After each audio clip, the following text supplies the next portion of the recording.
Hey my friends, how's it going today? Well, I wasn't sure how to start this video, so I'm just going to get right into it. And sometimes I'll sit and overthink how to make a video or what I want to talk about, and in the end I just don't make it. I realize this is my plant channel, but since my main channel has been censored and I can't upload to it right now, I have to unload my thoughts. So for those who subscribe to this channel mainly for plant information, don't worry, I'll get back to it. I have a lot to talk about with gardening and plants. As far as this situation, this particular subject is more about, the idea that it's self-empowerment.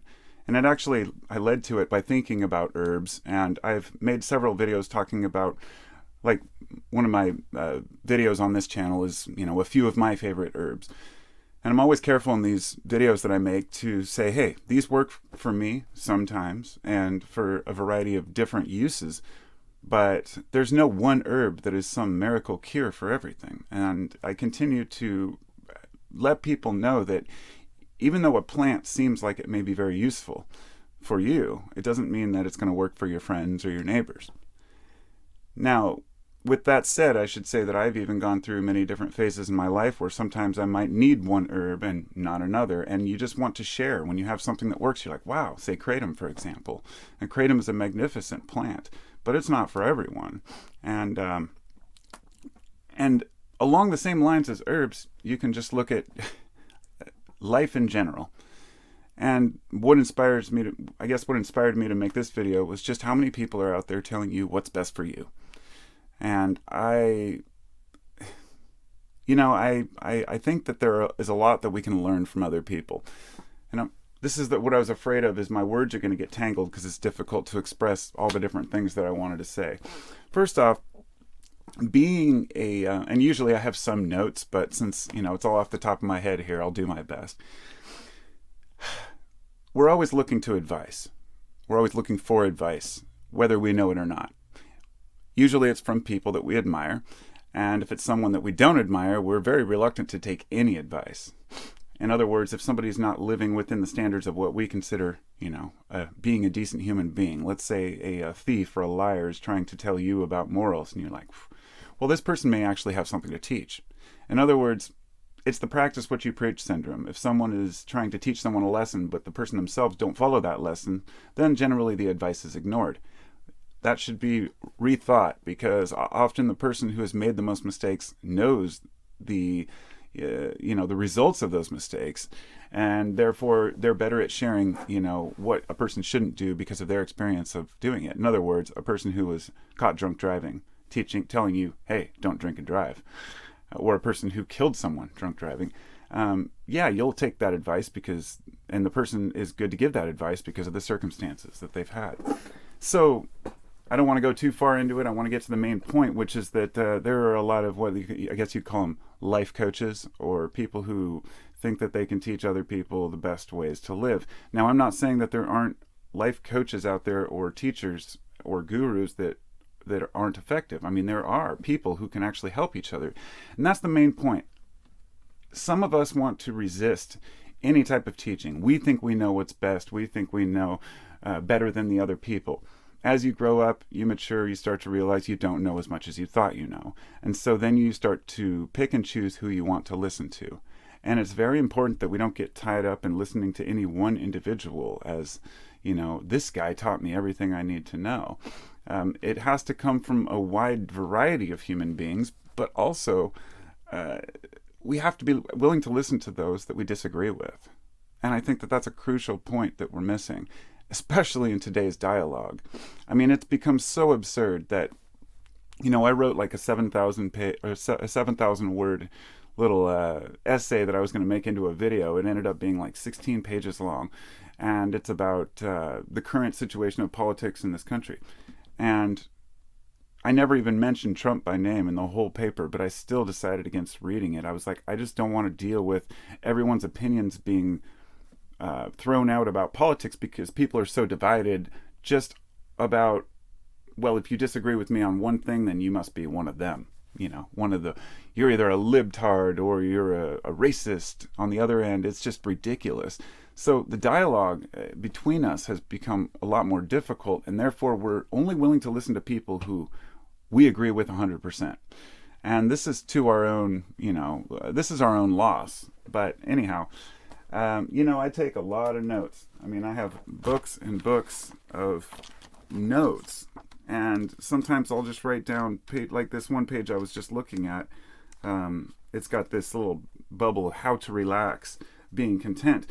And then it has these arrows that move around to different art, music, love, then oxytocin, the gut, the mind, food we eat, nature, being inspired, or escaping from reality.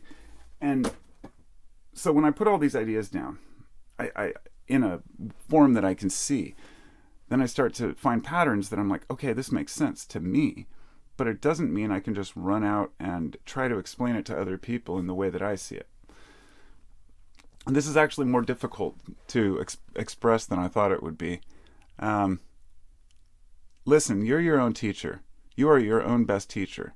But we can't be ignorant to the fact that everything we learn is from other people or from observing nature. Even if we're observing nature and saying, well, I'm going to live within these natural laws, we're still observing our nature because we are part of nature. You can't deny that. You can't escape it. And also, we can't escape from the fact that we're the observers of our own, I guess our consciousness kind of puts a kink in trying to analyze life and saying what's best for me. So I guess what I'm getting at is that we need to take advice from other people, but we need to be careful when we're giving advice or taking advice to realize that just because a person says something worked for them doesn't mean it will work for you. And just because something worked for you yesterday doesn't mean it'll work for you tomorrow. And that goes for just about everything. Because of that, we have to be willing to change our beliefs. We have to be willing to change our ideas and ideals about how the world should be. When I was young, I was full of frustration, and I definitely lashed out at the world. I didn't really, I didn't deal well with all the ignorance around me. So I basically bashed religion. I was constantly anti anything that had to do with progress or society or, basically the whole system was corrupt and it had to fall apart. And now, before I made this video, and I was thinking, well, what are some of my heroes? And I thought, it's so funny because I have, not heroes, I should say people that I would listen to and admire for what they do. I learned to admire people for their inspiration and for their efforts rather than for what they do, as long as it's not overly harmful to other people. In other words, my example, I guess, would be I very much admire people like Ram Dass, who was but Richard Alpert was his real name. He was born. He went to Harvard, I believe, with Timothy Leary, and around the same time they took LSD together. Long story short, he left being a professor and decided to become a guru, more or less. Went to his guru, which was Maharaji, which the first time he saw the guy told him all this stuff about his mom who had just passed, and he couldn't believe the guy knew it. And so it really opened up his mind to it. The point being that I admire his demeanor and the fact that wealth meant nothing to him, that his inspiration was understanding the self. But I also admire, let's say, I wouldn't say I admire the wealthy, because most wealthy people,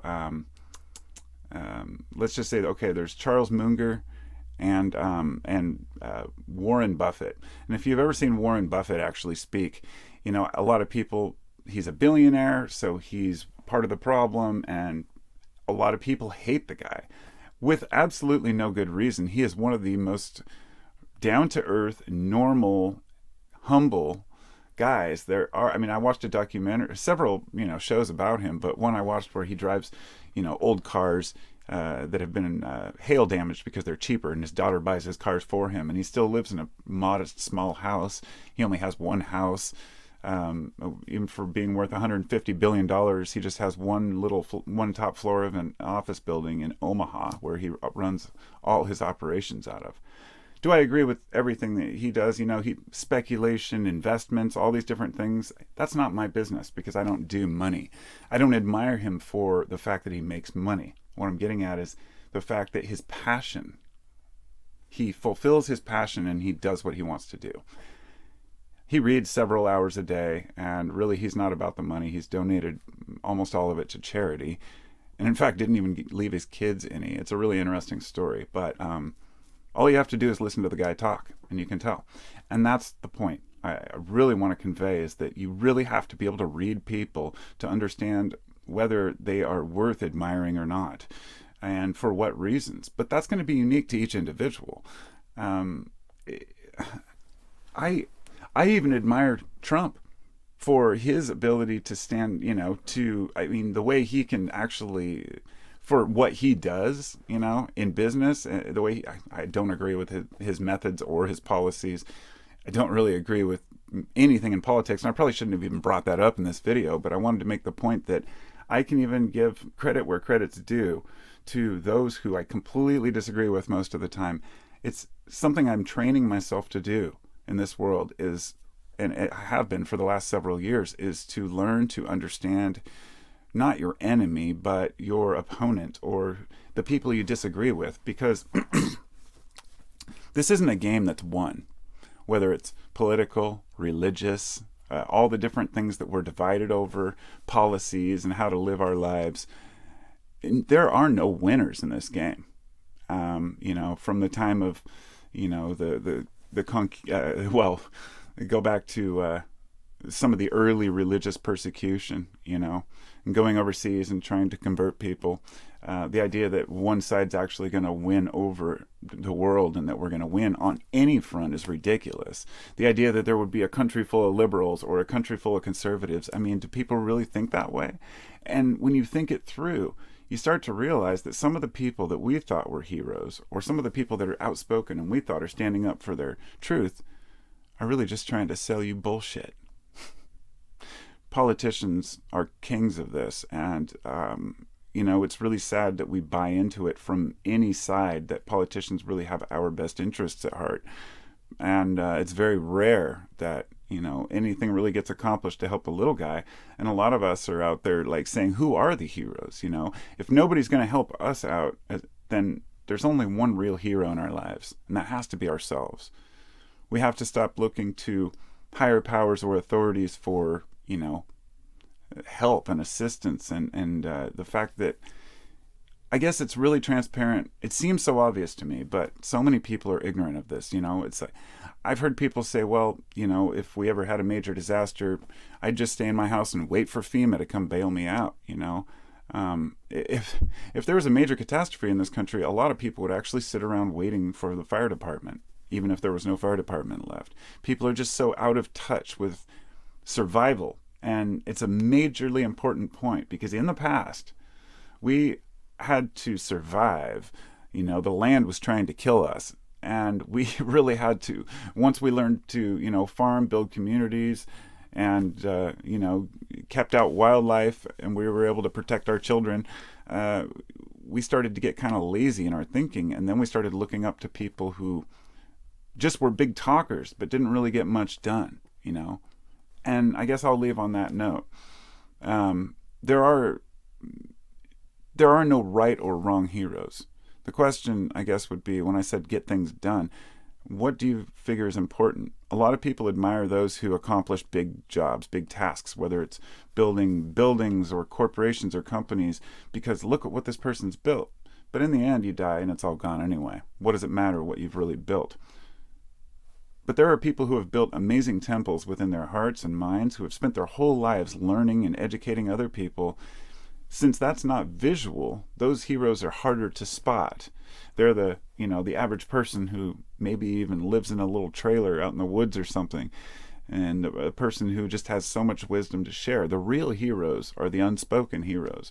The real teachers are often the little old man that you meet on the corner, who's fumbling with his coupons at the checkout or whatever it might be.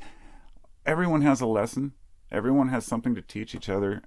And if we're willing to listen and stop infighting so much, then if that's possible, then perhaps we could change our view of what we think to be important, because it's not about profit. It's not about how many friends or how many likes you have. It's not about whether you're famous. And that seems so obvious, but so many kids want to be famous today. And that was the same when I was a kid. When I was a kid, we all wanted to be rock stars. Today, they all want to be YouTubers. It's about finding a truth within yourself. And if the message that you have to convey and share resonates with people, then you will find people to discuss the issues with. I just want to say that. But if you meet a lot of resistance, it may be worth it to rethink your viewpoints, because just because everyone else disagrees doesn't mean everyone else is wrong. Often we're the ones that are wrong. And when we find that out, sometimes it can save us a lot of trouble in the end. So really, it's just about being the best person we can be. I would recommend keeping a journal, analyzing your past and writing down the things that are important to you. And when you look back on it, you'll be like, okay, well, I've changed that much, or I haven't changed about this. And you'll start to figure out which things endure and stick around. So I guess that's the best I've got. I didn't really convey half the messages that I wanted to in the way I wanted to here, but I hope you got my point, got the gist of it. Realize, I guess I'm saying that heroes are subjective. What works for you may not work for everyone. Be careful what you recommend and what kind of advice you give, especially if it's something you haven't applied. And but be willing to take advice from those who maybe you think have nothing to offer you.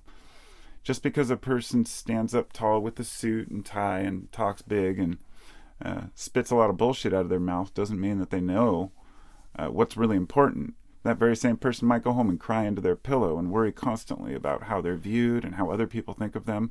And the truth is, most of the people who are like that are that way.